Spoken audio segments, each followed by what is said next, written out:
Kapalaran ng mga air signs, Gemini, Libra, Aquarius para sa huling linggo o mga araw sa month of December 2024. Paalala lang po na hindi lahat makaka-resonate. So, take only what resonates and hayaan na po yung mga bagay kung feel ninyo hindi magre-resonate para sa inyo yung reading. Kung bago ka pa lang sa aking channel, please don't forget to like and hit the notification bell para updated kayo sa ating mga bagong uploads.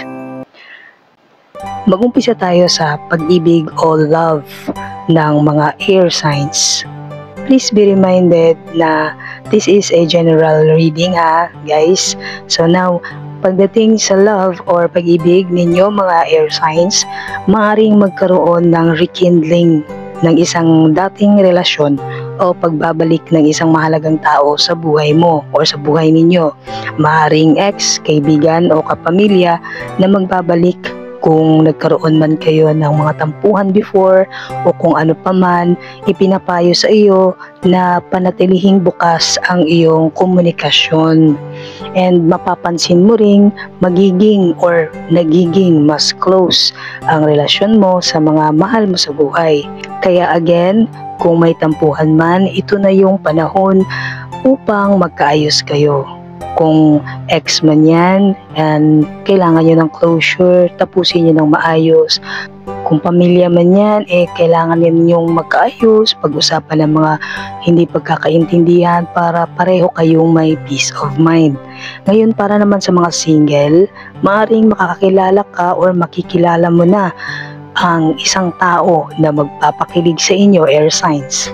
Para naman sa mga nasa relasyon or in a relationship, unawain nyo na lang po ang mga pangangailangan ng inyong partners. Ngayon, pagdating naman sa karera ng mga air signs, magiging busy ang mga huling araw ng taon na ito or itong buwan na to, ngunit makakahanap ka ng paraan upang matapos mo ang lahat ng mga gawain ng maayos. Mag-ingat lang sa mga desisyon na may kaugnay sa pera o related sa pera, sa inyong finances. Darating na rin ang mga magagandang oportunidad, pero siguraduhin naiintindihan mo ang lahat ng detalye bago ka magdesisyon. Ang ipinapayo sa inyo ng ating reading na kung sakali man, example lang ito kung meron man kayong pipirmahang kontrata, like for example sa trabaho, sa negosyo, o kung ano pa man yan, karera, lagi nyo pong titingnan ang let's say kontrata. Babasahin nyo muna na mabuti yung detalye na nakalagay doon bago ka mag-sign or bago mo pirmahan, bago ka magdesisyon, basahin at intindihin mo mabuti ang mga detalye. Dahil magagandang oportunidad ito, pero kailangang siguraduhin mo ang mga bagay-bagay na dumarating sa iyo.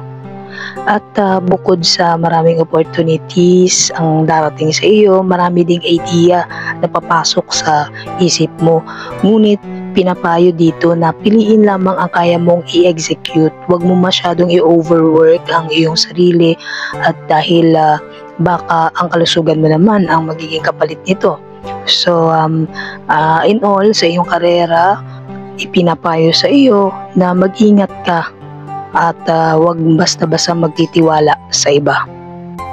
And lastly, pagdating sa kalusugan naman itong mga air sign, panatilihing aktibo ang iyong katawan. Yan ang payo sa iyo, meaning kailangan mong maging healthy, or kung kailangan mo man mag-diet, kailangan mo mag-ehersisyo, gawin mo para maging active ulit ang iyong pangangatawan. Ngunit, huwag mo rin kalimutan ang tamang tulog, dahil baka sa dami ng iniisip mo, ini-stress mo na yung sarili mo, hindi rin naman yun nakakatulong sa iyong kalusugan. So, ito na nga, ito pang isang reading na lumabas, bigyang pansin ang iyong mental health. Yan ang sinasabi ko sa inyo kanina, huwag masyadong i-stress ang sarili. Try nyo ring mag-relax at iwasan ang sobrang stress. Yun ang payo sa inyo. And another na lumabas dito is maglaan daw po kayo ng oras sa pagpapahinga. Siguro masyado nyong ini-stress ang sarili nyo sa kakaisip ng, syempre sa panahon ngayon mahirap ang buhay. ng panggastos, bills sa bahay, sa eskwelahan, or kung ano pa man sa pagkain. So, huwag niyo pong pabayaan ang inyong kalusugan. Maaaring maramdaman din daw po ninyo ang pagod sa dami ng aktibidad. So, yun na yung sinasabi ko sa inyo kanina. Piliin yung mabuti ang kaya nyo lang i-execute, no? So, ang pangkalahatang gabay para sa mga air signs ay ang huling bahaging ng taon na ito ay magdadala ng introspection at connection. Panatilihin ang pagiging bukas sa mga bagong karanasan at planuhin ng maayos at mabuti ang mga susunod pang taon. Your lucky numbers are 9, 2, and 5. Lucky color, yellow, light blue, at silver. Maraming salamat!